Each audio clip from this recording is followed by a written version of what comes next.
बिस्मिल्लाहिर्रहमानिर्रहीम। नाज़रीन, ये आप लोगों के सामने हमने तुखम मलंगा रखा हुआ है। तो आप लोग अगर तुखम रिहान और तुखम बालंगू को जो है मिक्स करके बराबर वज़न में 1 से 2 चम्मच शाम को पानी में भिगो देते हैं और सुबह के टाइम उसके अंदर किसी किस्म का कोई जामा शीरी या शरबत संदल या कोई मशरूब वगैरह डाल के अगर आप लोग उसको रोटी खाने के बाद पी लेते हैं तो आप गर्मी की वजह से जितनी भी बीमारियाँ हैं इनसे जो है आसानी से महफूज रह सकते हैं।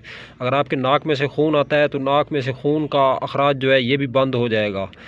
तो इसको जो है इस्तेमाल करें मुस्तकिल मिजाजी के साथ।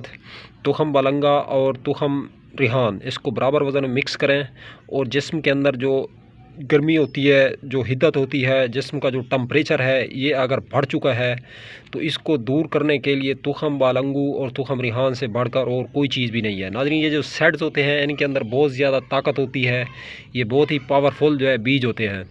तो तुखम वैसे किसी चीज़ का भी हो तो तुखम के अंदर जो है काफ़ी हद तक जो है ताकत मौजूद होती है।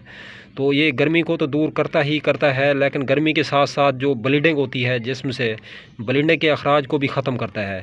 तो इसको भिगोया जाए कम से कम 8 घंटे और 8 घंटे के बाद इसके अंदर पानी डाल के पिया जाए या कोई शरबत वगैरह डाल दें तो फिर इसकी जो अफादियत है, इसके जो बेनिफिट हैं ये और भी ज़्यादा बढ़ जाएंगे।